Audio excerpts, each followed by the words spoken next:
Heartbeat বাড়ে, কখন বাড়ে হার্টবিটটা? কালকে ঘুমায় থেকে জাগনা হয় দেখে পারছি। হঠাৎ করে বাড়ে, আবার হঠাৎ করে ছেড়ে যায়?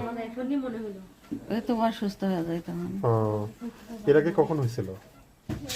এ তো কয়বারই হইল। এই কয়বার হলো না? অনেক কয়েকবার। ফেব্রুয়ারিতেও হয়েছিল এই যে গত মাসে। না, কখনো এমন হয় না এই যে হঠাৎ করে ধস করে ও হঠাৎ করে থেমে যায়, তাই না? আগে আগে এমন হয়েছিল, কিন্তু এবার হয়নি এরকম। এবার একটু হচ্ছে হচ্ছে হচ্ছে করতেছে অসুস্থ না। হয়ে যায়। আপনার কোনো ব্যায়াম ট্যায়াম শিখে দেওয়া হয়েছিল? না, কোনো ব্যায়াম ট্যায়াম শিখে দেওয়া হয়নি? বলছে ঢাকায় নিয়ে যেতে, তো নেওয়া হয় না তখন। হ্যাঁ, এটা তো বলতে চাচ্ছি আপনাকে, আপনি কি হন? ওনার যে সমস্যাটা, হ্যাঁ, এই সমস্যার জন্য একটা টেস্ট করতে হয়। টেস্ট, হ্যাঁ, এটা এভার কেয়ারে হয়, কিন্তু এভার কেয়ার, হ্যাঁ, দ্রুত নিয়ে নিতে হবে। ঠিক আছে না? কয়েকবার হইলো, বারবার হলে তো খারাপ। এর মধ্যেও একবার হয়েছে, তখন আবার ওটা একা একা ইয়ে হয়ে গেছে। হ্যাঁ, আর আজকে মানে পরে পরে মনে হয় তিনটা জিনিসটা এরকম, হ্যাঁ, অনেক মহিলাদের কি হয় যে সব সময় বুক ধরপড় করে, কিন্তু এনার সমস্যা হঠাৎ করে হবে, হঠাৎ করে ছেড়ে দিবে, তাই না বাবা?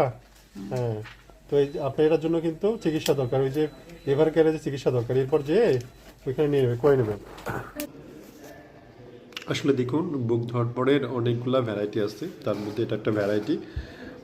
রোগীগুলা ম্যাক্সিমাম সময় এসে আমাদের বলে যেটা যে স্যার আমার হঠাৎ করে বুক ধড়পড় করে, হঠাৎ করে আবার ছেড়ে দেয়, হঠাৎ করে হয় আবার হঠাৎ করে বন্ধ হয়ে যায়। তো এবার স্যার হচ্ছে না এরকম, এবার স্যার এখনও হচ্ছে, আমার অনেক জোরে জোরে বুকের ধাক্কা দিচ্ছে, অনেক জোরে জোরে বুক ধড়পড় করতেছে, স্যার কিছু একটা করেন আমার। তো এই রোগীগুলার আসলে কি কারণে হতে পারে, কি কারণে, সেটা প্রথম কারণটাই হচ্ছে অজানা, ইডিওপ্যাথিক কারণ, হ্যাঁ। 2 নম্বর কারণ হচ্ছে হয়তো হার্টের মধ্যে কোনো ইস্কেমিয়া আছে, বা হার্টের মধ্যে কোনো ঘটনা ঘটছে যার কারণে এটা হতে পারে। তারপর ধরেন, সরি, তারপর ধরেন যে আহ, অনেকে চা কফি বেশি খায়, তাদেরও হতে পারে এটা। কিংবা ধরেন অনেকে আছে যে থাইরয়েডের সমস্যা আছে, তাদেরও হতে পারে।